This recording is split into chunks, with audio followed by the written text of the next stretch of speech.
আল্লাহর ইচ্ছা। আমি দুটো জিনিসে এই জায়গাটা পেয়েছি। আল্লাহ আমাকে দুটো জিনিসের কারণে দিয়েছে। এক হচ্ছে বাম্মাকে ভালোবাসা, বাম্মায়ের দোয়া, আর দ্বিতীয় নম্বর আমার উস্তাদের দোয়া। আমি প্রচুর খিদমত করেছি আমার উস্তাদদের।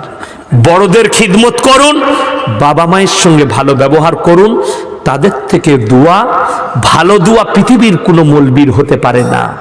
গোটা পৃথিবীর পীর যদি মৌলবী এক কাছে হয়ে দোয়া করে, আর যদি মায়ের মন থেকে বদদুয়া বেরিয়ে যায়, আল্লাহর কসম এদের দোয়াগুলো কাজে লাগবে না, মায়ের বদদুয়া কাজে লেগে যাবে। ওই জন্য বাপের সঙ্গে ভালো ব্যবহার করব, জোরে বলুন ইনশাআল্লাহ। যুবকরা, মায়ের জন্য জানকে কুরবান করব, জোরে বলুন ইনশাআল্লাহ। মা বলার আগে মায়ের কাজ করে দেব, এটা প্রয়োজন।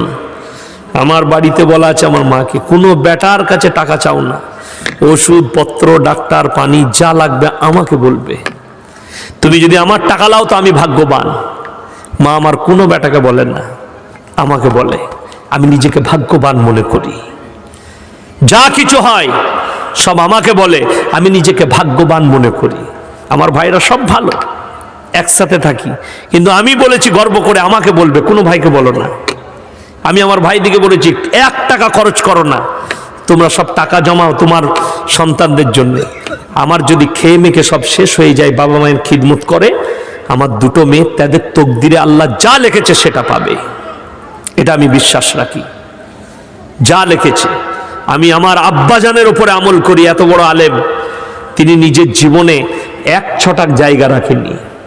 1 ছটাক, যতগুলো জায়গা জমি কিনেছেন সব আমাদের 4 ভাইয়ের নামে করে দিয়েছে। আমার মা বলেছে আপনার নামে কিছু নাই। ছেলেরা বলে আমার আল্লাহ আছে। আমার সন্তানের প্রতি আমার বিশ্বাস রেখেছি, আমি সন্তান আমাকে দেখবে। 1 ছটাক রাখেনি। অনেকজন আবার অনেক বাবা মা আছে, আমি মরে গেলে তোরা নিবি, তার মানে মারামারি করবি, দিয়ে ভাগ করবি।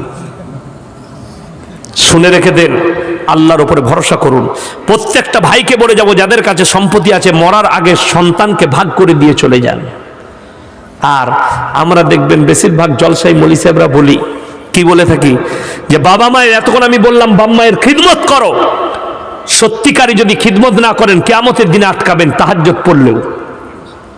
কিন্তু ওই বাবা মারাও শুনে যান, যারা দুটো সন্তানকে 2 করেন, তাদেরকেও আমার আল্লাহ কিন্তু ছেড়ে কথা বলবে না। একটা বেটাকে 5 বিঘে জমি, আর একটা বেটাকে কিছুই নয়। ওই জন্য আপনারা আমার জন্য দোয়া করবেন, আমি আপনাদের জন্য দোয়া করি।